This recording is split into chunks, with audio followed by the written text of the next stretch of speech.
English premier লিগের ম্যাচে old ট্র্যাফোর্ডে মঙ্গলবার রাতে পয়েন্ট টেবিলের তলানিতে থাকা উলভারহ্যাম্পটন উলভসের বিপক্ষে খেলতে নামে ম্যানচেস্টার ইউনাইটেড। ঘরের মাঠে অনুষ্ঠিত ম্যাচে 1 গোলে এগিয়ে থেকেও জয়ের দেখা পায়নি স্বাগতিকরা। উলভসের বিপক্ষে ম্যাচটি 1-1 গোলের ব্যবধানে ড্র হয়েছে।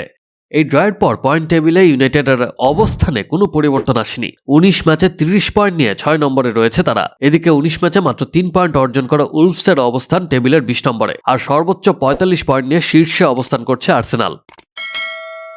ম্যাচে বল দখল ও আক্রমণে আধিপত্য ছিল ম্যানচেস্টার ইউনাইটেডের। পুরো ম্যাচের 56% সময় নিজেদের অধীনে বল রাখে তারা, আর উলভসের গোলবারে বরাবর মোট শট নেয় 23টি। এর মধ্যে অন টার্গেটে শট ছিল 7টি, তবে মাত্র একবার বল জালে জড়িয়েছে। অন্যদিকে উলভসের ফুটবলাররা 46% সময় বল নিজেদের পায়ে রাখতে পারে। ইনজুরি অনুপস্থিতির কারণে 8 জন নিয়মিত খেলোয়াড় না থাকায় ইউনাইটেডের পারফরম্যান্স ছিল অনেকটাই এলোমেলো। প্রথমার্ধে জশুয়া জিরকজির শট ক্রেইচির গায়ে লেগে জালে জড়ালে কিছুটা ভাগ্য সহায় হয় স্বাগতিকদের, তবে বিরতির ঠিক আগে কর্নার থেকে হেডের মাধ্যমে গোল করে উলভসকে সমতায় ফেরান ক্রেইচি। দ্বিতীয়ার্ধে দুই দলই আক্রমণ চালায়।